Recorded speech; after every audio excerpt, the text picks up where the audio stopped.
Hey folks, how you doing? I'm talking about the migrations of the ancient Kimite god Ptah, Ptah, okay? He migrated far and wide. Well, how? How did this guy do this? Well, first, let's start off where this guy originated at. He didn't originate in ancient Egypt or the land of the Kemites. He originated in Central Africa, more like the land of the Congo. Okay, the god Ptah was a dwarf, a small god. Okay, and he had the name of Bes Ptah. Okay, now Bes is clearly an ancient African god. He's a dwarf, and he has completely we call him Africoid or African features. Okay. Now, this guy Ptah, was conceived, brought forth by the mind of the people, probably about 100, 200,000 years ago. It was a long time ago.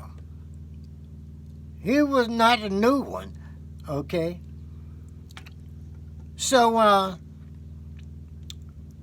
he ended up in the Lower Nile Valley, the land of the Cushites, the Ethiopians, the Egyptians, etc. The ancient Egyptians. Keep that clear. The ancient Egyptians. Okay? Now, Ptah was, as I said, an ancient god, but we see now that he has already migrated from Central Africa to the land of the Kemites. That's probably maybe the first leg of the migration, sort of, but there are plenty of migrations in between. Remember, this god is like 200,000 or 300,000 years old.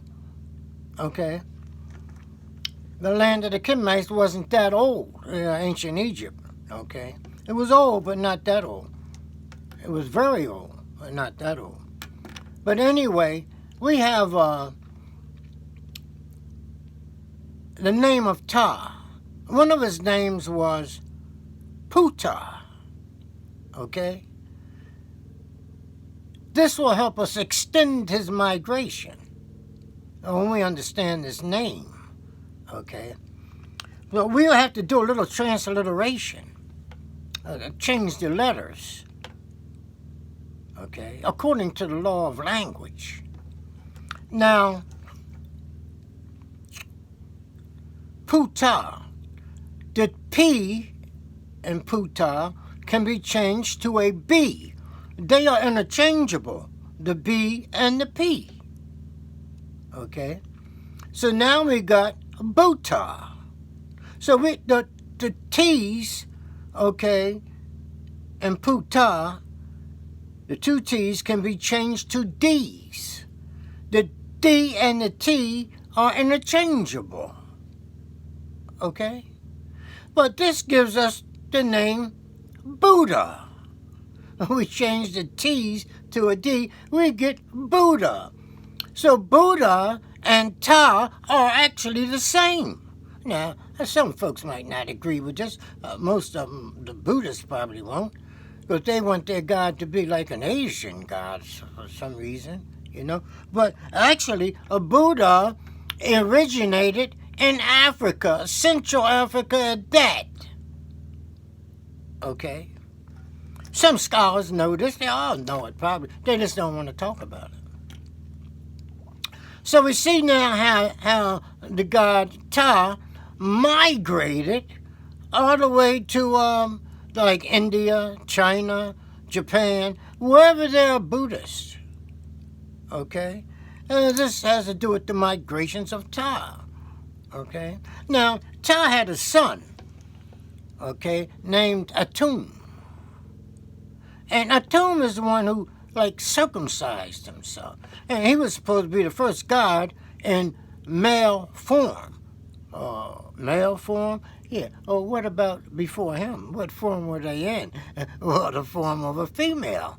They took her out of the picture. Okay? But anyway, So, Atum, the son of Ptah, performed a circumcision and circumcision and all that stuff they went through. Okay, and somehow this put them into the form of a man. Okay, and so to this day, men get circumcised, or boys do, babies. Okay, but wait a minute. The folks down there in Australia, they're circumcised too.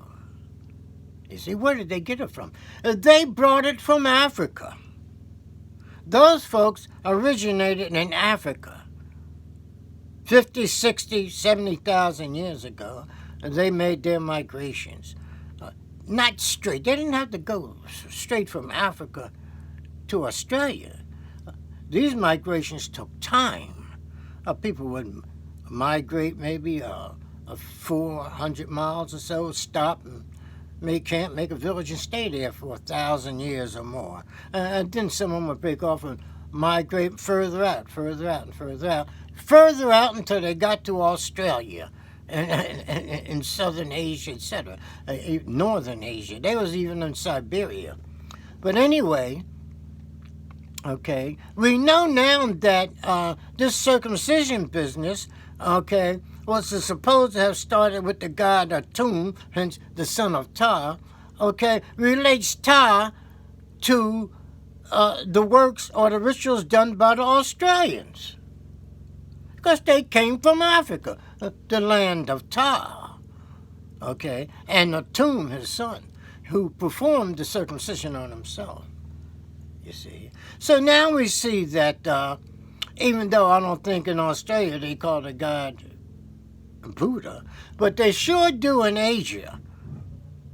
Okay. And if you trace Thailand on down, you know, through those islands and whatnot, you'll get close to Australia. So we can say that, Buddha had, even though they might not have called him Buddha, okay, or Ptah, you know what I mean? But we know that his rituals were there. If people carry the rituals around with them forever, you know what I mean? And so we can trace back through rituals. And that's what we're doing here. So we can trace back because the Australians do the circumcision thing and whatnot, you know what I mean? And this is what the god Atum did. You know, we can trace them back to Africa. That's where Atum was from. Okay, and that's where his father Ptah was from. So we see now that Buddha, okay, and Ptah are the same. Ptah is the origin or the original Buddha. Okay, but people might not like this. Okay, but just open your hearts so that you can see the truth. Okay. Okay, folks, now we know now of the migrations of the god Ptah from Central Africa, the Congo region, all around Asia and so forth and so on. And I would say Australia too. Okay. Okay, folks, good to be with you. Have a good one. Subscribe.